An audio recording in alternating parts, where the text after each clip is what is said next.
It's Mix Mornings with Darrin on the new Mix 107.3 KGRS, and a big ol' happy Monday to you. Coming up Friday at the Legacy Theater in Carthage, going to be joined by Little Texas, which is, growing up in the 80s and 90s, I heard quite a few Little Texas songs on the radio, including my favorite was probably What Might Have Been. But I got Porter Howell on the line. He's a singer-songwriter, one of the founders of Little Texas. Good morning, sir.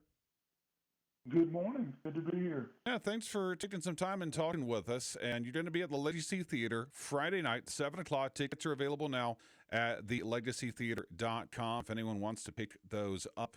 And 37 years for Little Texas, 34 years on country radio. You guys have a number of top 20 singles, including, of course, What Might Have Been, song that I mentioned, as well as My Love, and what I think we all know of as the unofficial anthem for the state of Texas. God bless Texas. So, tell me a little bit about what we can expect when we see a Friday night at the Legacy.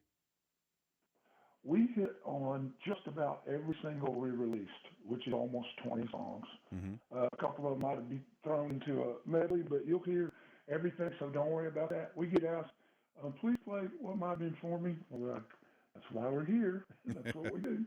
So we play all those. Plus, we did some tributes back in the day, like the Common Thread songs of the Eagles, Peaceful Easy Feeling. Okay.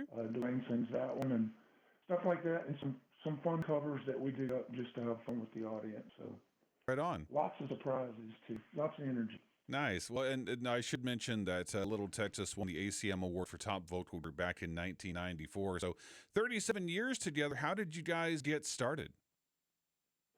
We got started through either Belmont University, where several of us attended, and not either or, but Opryland, USA. We played in shows out there. Okay. When we were barely 20.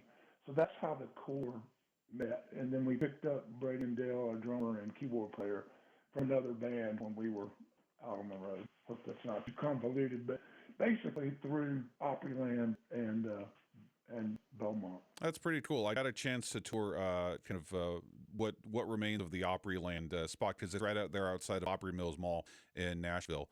And it's really cool to kind of walk around there, and then the Gaylord Hotel as well. So you mentioned the Eagles earlier on. What were your inspirations personally? Because you're a singer and songwriter. What were your inspirations from a music perspective? My parents were music nuts. My mom played some piano. So she had a piano bench, an upright on the wall with a piano bench with songbooks in it. And my dad was just classic country and really loved like Merle Haggard, Willie Nelson, Buck Owens, Roger Miller. And when I say really, it wasn't just, he played like 3 or 4 chords on the guitar. So he would write down the lyrics in a book, and he and Mom would sing it and all that kind of stuff. So those two things through them were my greatest influence. My mom's piano bench had a songbook for Jim Croce and Eagles and John Denver, all the singer-songwriter people of the 70s. So it's fairly easy to pick up a guitar and learn some chords and take those books out. And learned Simon and Garfunkel, she loved, Rod Stewart. I just learned to play all those songs and sing and play at Strum first. They finally got me in electric, and I moved on to Kiss and Aerosmith and Van Halen. But, right on. It started with my parents, Yeah, that's really cool. So do you have a favorite song that you've performed, either just, from a personal song that you personally like to play, or from Little Texas? Do you have a favorite song? Once I did kind of start listening to my own kind of music, it was the Eagles and Jackson Browne. So one of the things I've had the funnest with learning, and we do it sometimes, is Run on Empty. And a lot of people tell me my voice, I'm a little less country than some country singers. Mm-hmm. My voice lends itself to Jackson Browne and Paul Simon. So Running on Empty is the last to play. Okay. Live. Yeah. It's high. It's really high to sing, but I can do it. I can see that. I can see that. All right. So we've got Porter Howell on the line from Little Texas. They're going to be performing at the Legacy Theater in Carthage Friday night, 7 o'clock. Tickets are available at thelegacytheater.com. Before I let you go, Porter, for those who are maybe unfamiliar with your group specifically, I mean, our audience is more of adult contemporary pop music, that kind of thing.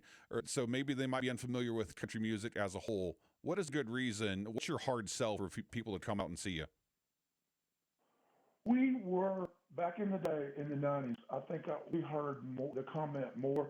I didn't like country music until I came across you guys, musically and aesthetically. Okay. If you're not familiar with the band, what we were known for is hair.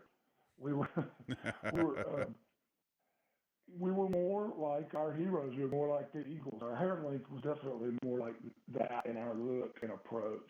And a lot of critics, the good critiques were always compared us to the Eagles. So if you like that kind of soft rock, you'll like us too. I'm a big fan of the Eagles. All right, so that is Little Texas. Porter Howell, our guest on the air. Legacy Theater in Carthage, Friday night, 7 o'clock. You can get tickets right now at thelegacytheater.com. And, hey, Porter, thank you so much. It's been a pleasure talking with you today. Thank you. Same here.